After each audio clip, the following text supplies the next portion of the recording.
আরেকটি মেসেজ আমি এখানে দিতে চাই। শহীদ মুজাহিদের মিরপুরে যখন দাফন হচ্ছিল, আমি শহীদ মুজাহিদের ডেড বডি নিয়ে কবরের ভিতরে নেমেছিলাম। তার মাথাটা আমার হাতের উপরে ছিল। সর্বশেষ আমি যখন তার মাথাটা কবরে রেখে হাত উঠিয়ে দেখলাম, আমার হাত দুটো, আমার বিশেষ করে আমার বাম হাত তাজা রক্তে ভরে গেছে। শাহাদাতের 2 দিন পরে এরকম তাজা রক্ত আসতে পারে, এটা আনবিলিভেবল।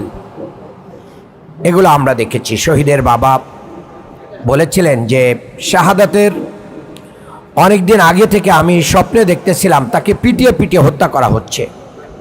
এতটাই মিলে যায়। আর শেষ কথাটুকু বলতে চাই, এদিনের জীবন্ত শহীদ আমান, যিনি এখনো বেঁচে আছেন, এটা একটা মেরাকল। শহীদ সাইফুল্লাহ মোহাম্মদ মাসুম এবং আমান দুজনের লাইফ সাপোর্ট খুলে দেওয়া হবে, ডাক্তাররা বলে দিয়েছিলেন। আমরাও জানাজার প্রস্তুতি নিয়েছিলাম, কফিন 2টা রেডি হয়েছিল। আমার যতদূর মনে পড়ে মাওলানা দেলাওয়ার হোসেন সাইদি হুজুর সেটার ইমামতি করেছিলেন। সেখানে মিরাকুলাসলি সকালবেলায় আমান কথা বলেছিল এবং সে জীবিত আছে, তার বাচ্চা আছে, সে এখনও জীবিত। সাইফুল্লাহ মোহাম্মদ মাসুমের গর্বিত পরিবার এখানে আছে, আমরা তার জানাজা পড়িয়েছিলাম। তো পল্টন আমাদের অনেক ট্র্যাজেডির কারণ, কিন্তু এই পল্টন থেকে আমরা বদর এবং ওহুদের যে শিক্ষা, এটা আমরা আমাদের জীবনে পেয়েছি।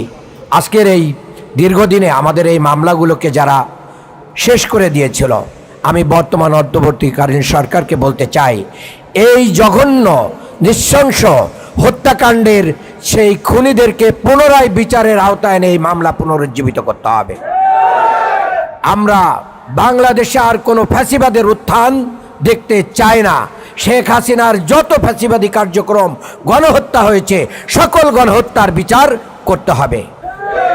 আমরা আমাদের রক্ত দিয়ে এই বাংলাদেশকে একটি নতুন বাংলাদেশ গড়ব। আসুন 28 অক্টোবর থেকে এই পর্যন্ত পিলখানা, হেফাজত সহ যত জায়গায় যত রক্ত ঝরেছে, সকল রক্তের বদলা আমরা ব্যালটের মাধ্যম দিয়ে ন্যায় এবং ইনসাফের বাংলাদেশ গড়ে তুলে আল্লাহ আমাদেরকে কবুল করুন।